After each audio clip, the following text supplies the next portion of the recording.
Hame Takiapi. Tatanki Chaptan Miedo. Itancha Chanshayapi Demie. Itancha Minnesota Indian Affairs Council Demie. Damakota. Wahinkpe Tiwahe. Hello, my relatives. My name is Robert Larson. My Dakota name is very loosely translated Rolling Bull. I'll spare you the details, but it's more than a day's worth of explanation to get the meaning of my name. I am president at Lower Sioux.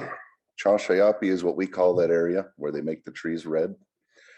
About a little over 100 miles west and a little south of here. A little less than 2,000 acres is what our land base is. Just to give you a perspective of all the information you've been seeing. First, I just want to say thank you to the Transformation, Minnesota Transform, the Mellon Foundation, and the interns and tribal research fellows that worked on this project. I mean, my head's swimming with all this information that's been shared already, and appreciate the research there. Hope it can continue. Several professors and interns have applied for the funding, and a $325,000 grant was provided to the Minnesota Indian Affairs Council, which was divided up amongst the tribes. And there were some of those tribes that chose not to take the funding. They just wanted to get the research done. So just a little background. The Minnesota Indian Affairs Council is pretty much a state agency, but it's governed and decisions are made by the executive board, which is made up of a spot for each of the 11 tribes in the state, and 10 of which participate at this point. Upper Sioux does not participate in the Minnesota Indian Affairs Council. So the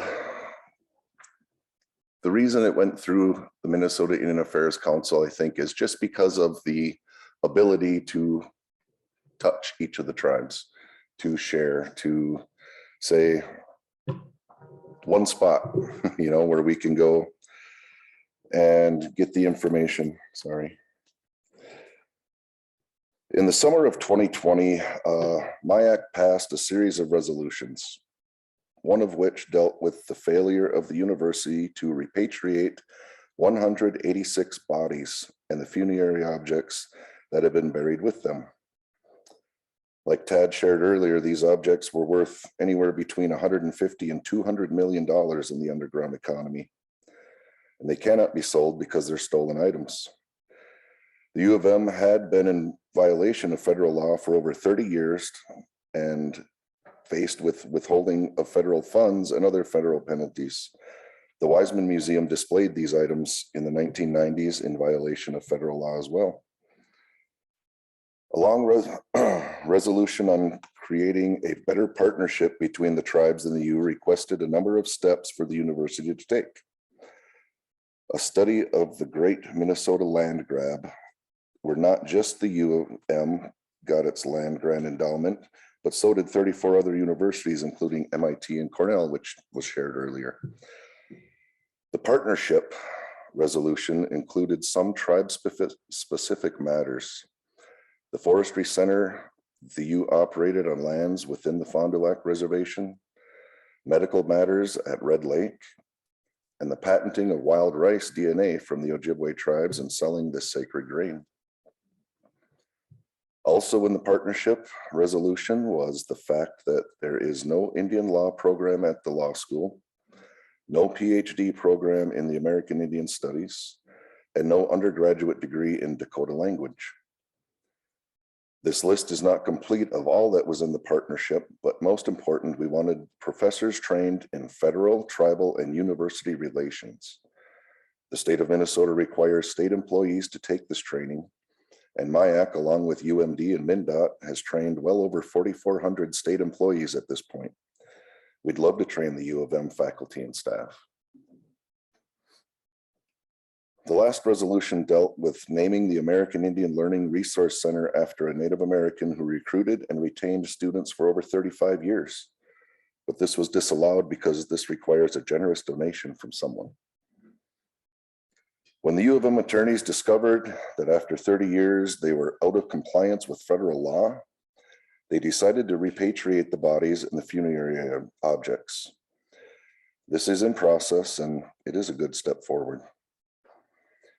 The U has created a scholarship program for enrolled tribal members from the Minnesota tribes, and others can go to the existing program at the former boarding school at the U of M Morris, which is also a good step forward.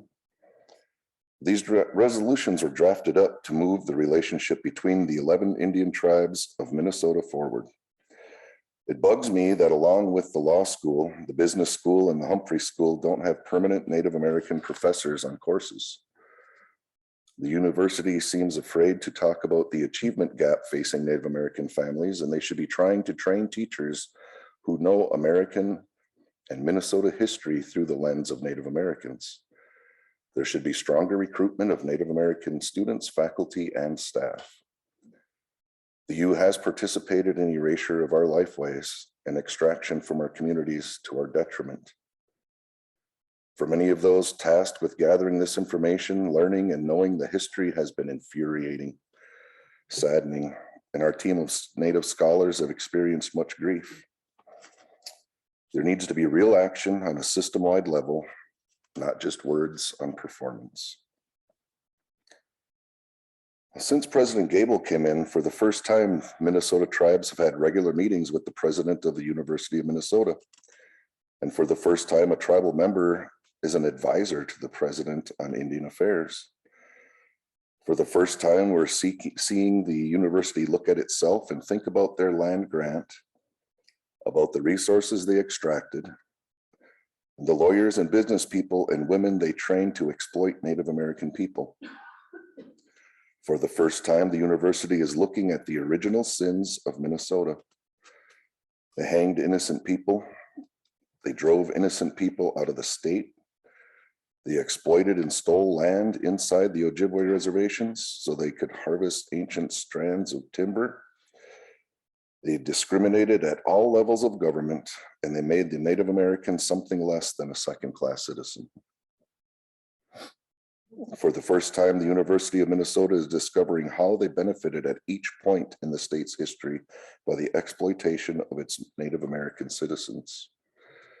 But looking forward, we look forward to collaborating with President Gable and the university on a better time for the tribes of Minnesota and the University of Minnesota.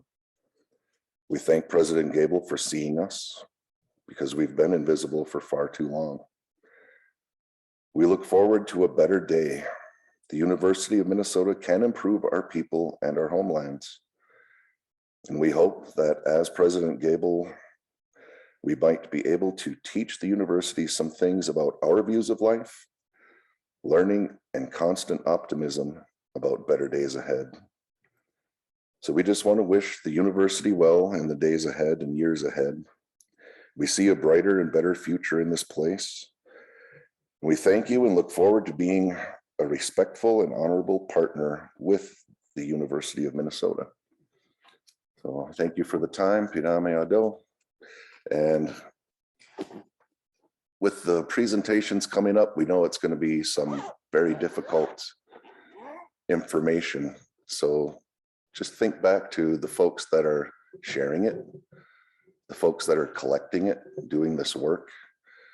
And if you need to, take the time outside. I mean, it's not all sunshine and roses, and it's not all bleak, but I hope that it gets inside. Thank you.